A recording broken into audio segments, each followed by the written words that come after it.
Alors nous étions donc partis en pèlerinage pour aller le 13 septembre à Fatima, pour les 100 ans de Fatima, avec un groupe de 40 personnes.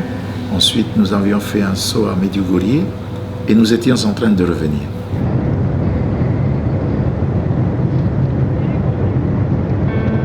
Ce que j'ai vécu, d'abord dans ce pèlerinage, avec les lieux mariales, là où il y a la croix, où il y a eu Jésus, on a eu beaucoup de prières. Durant le départ, en fin de compte, on était bien, on était en classe affaires, donc dans les meilleures conditions possibles.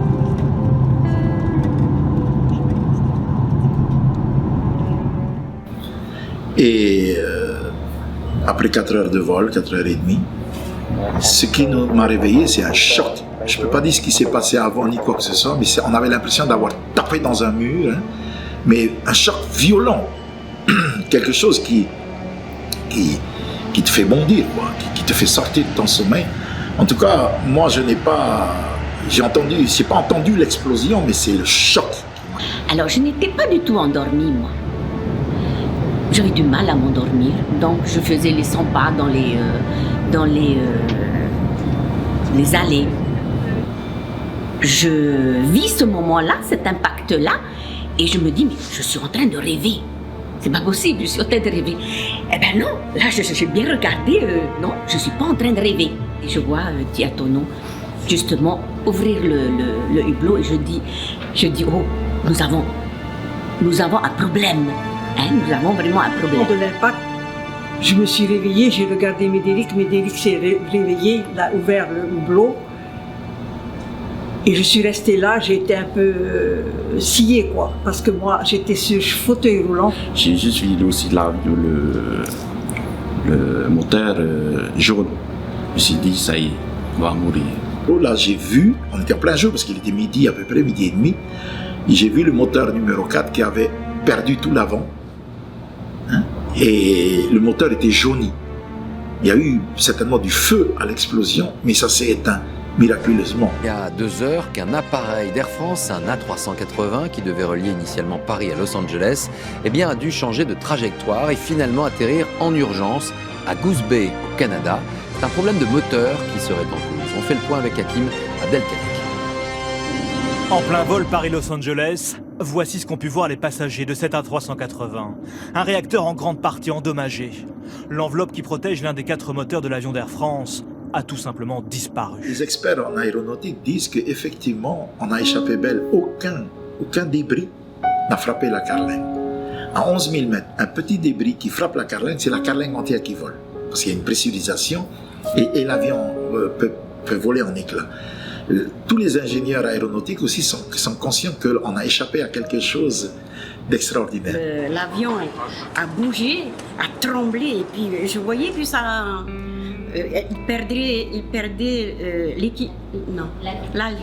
l'attitude. Je me suis dit, j'ai dit, bon, je peux nager, mais marcher, je ne pouvais pas marcher, il me fallait mon fauteuil roulant et tout. Et heureusement que mon mari était près de moi, il m'a dit, chérie, sois calme, on revient d'un pèlerinage, on va pas mourir, tu me fais. Bon, j'ai dit, bon, ok, on va pas mourir, tu me fais. Là, l'avion continue à être secoué. Je suis resté un peu dans le silence et ma question a été pour le Seigneur, est-ce que ma vie s'arrête ici? Je lui ai posé carrément la question, est-ce que ma vie s'arrête ici? J'ai attendu un peu et j'ai senti une grande paix intérieure.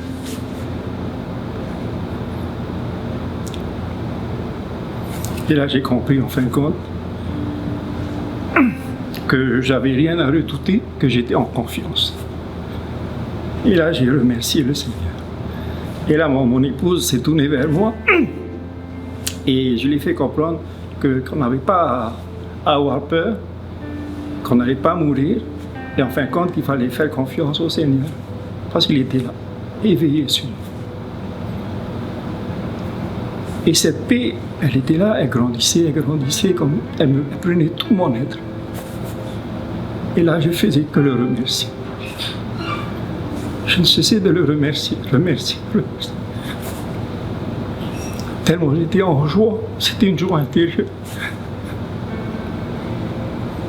Et une grande paix. Et là, à un moment donné, j'ai entendu quelqu'un crier, une femme crier. Et là, j'ai demandé au Seigneur de mettre la paix dans tous les cœurs. Et là, j'ai continué à prier. Mais j'étais vraiment en confiance. C'était le mot qui est venu, la confiance. Et une grande paix. Et à ce moment-là, j'ai continué tout le reste du voyage avec cette paix intérieure. Et en prière. Je faisais que prier.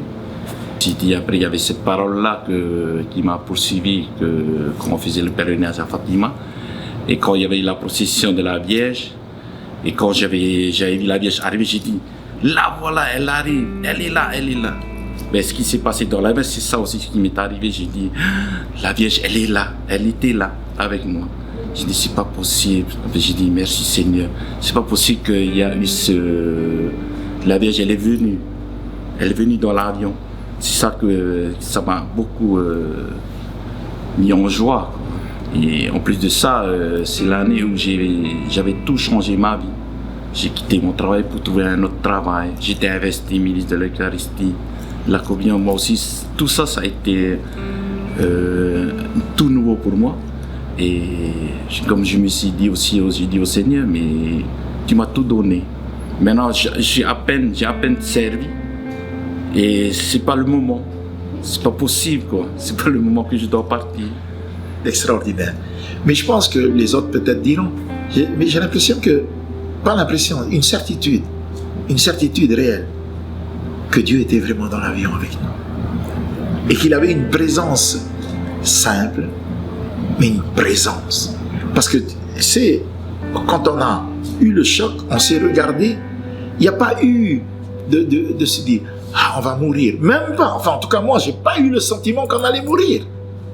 Hein, on a même le sentiment qu'on était en vie. Même.